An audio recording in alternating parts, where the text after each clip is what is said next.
विद्यार्थी मित्रांनो, सह्याद्री ट्युटोरियल्स मध्ये तुमचं स्वागत आहे. मे महिन्यात सीईटीची एक्झाम झाली. रिझल्ट लागलेला आहे, पण ऍडमिशन प्रोसेस इतकी डिले व्हायला लागलेली आहे, की आता मुलांच्या मनात प्रश्न निर्माण होतोय, की कॉलेज आता केव्हा सुरू होईल? मे महिना झाला, जून, जुलै पण आता संपलाच आहे. 3 महिने आपण काहीही अभ्यास केलेला नाहीये. बरं, आता प्रोसेस स्टार्ट होते. याचा अर्थ ऑगस्टच्या पहिल्या दिवशी काही कॉलेज सुरू होणार आहे का? कॉलेज मग ऑगस्ट एंड पर्यंत सुरू होईल. मग आता हे काय बरोबर नाहीये. मग आता होतंय काय, की इथं मग बऱ्याच मुलांचं म्हणणं आहे, की हे एस-सी-बी-सी मुळे झालं.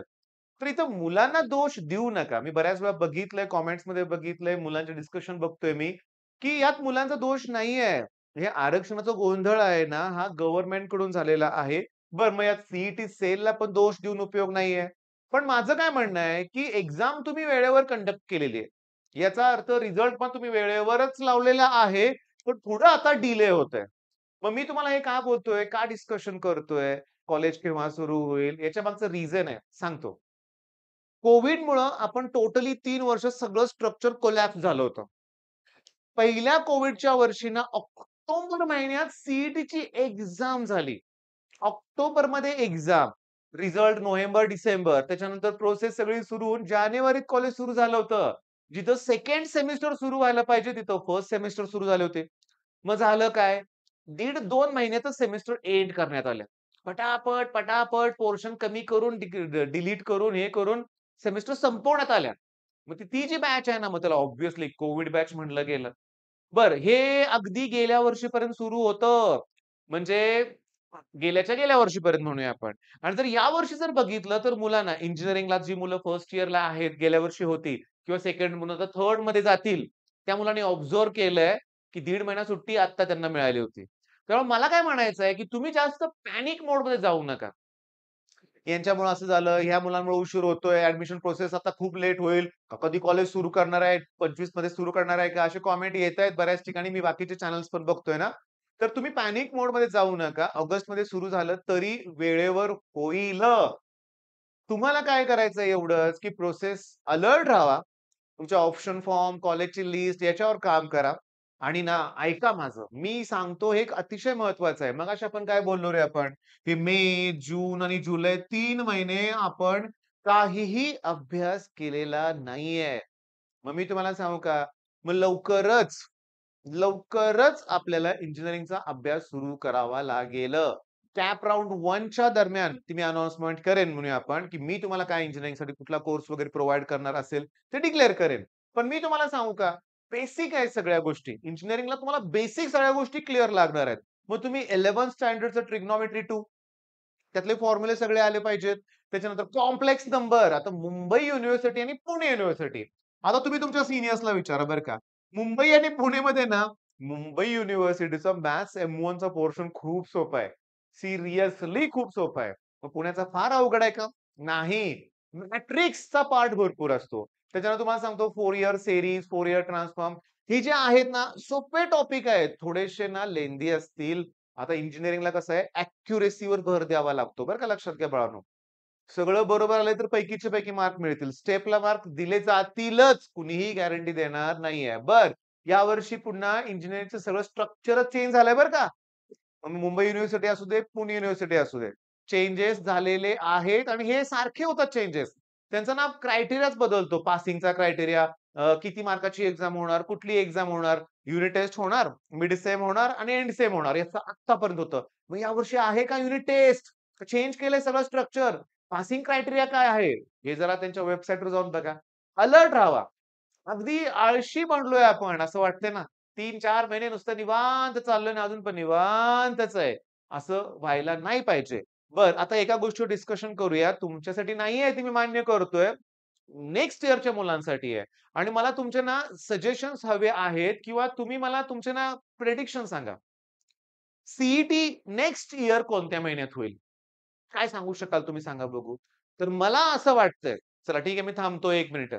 तेवढ्या वेळात तुम्ही कमेंट करायचंच आहे, की कोणत्या महिन्यात होईल असं तुम्हाला वाटतंय? केलं आत्तापर्यंत कमेंट तुम्ही? करताय कमेंट ठीक आहे करा. पण त्या दरम्यान सांगतो तुम्हाला व्हिडिओ आवडतायत, पण तुम्ही सबस्क्राईब करत नाहीये.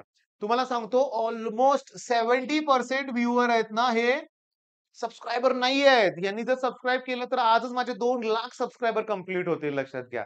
आणि 2,00,000 सबस्क्रायबर झाल्यानंतर ते YouTubeनं जे दिलंय ना, सिल्व्हर प्ले बटन ते डिस्प्ले करेन मी बरं का लक्षात घ्या. त्याचं अजून मी काही केलेलंच नाहीये. दुसरी महत्त्वाची गोष्ट क्लास पण बऱ्याच जणांना दाखवायचा आहे. क्लासची एक टूर, टॉपर्स इंटरव्ह्यू. आता हे नेक्स्ट इयरच्या मुलांसाठी असणार आहे, मी मान्य करतो. पण बऱ्याच मुलांना उत्सुकता आहे बघण्याची, ते पण मी घेईन.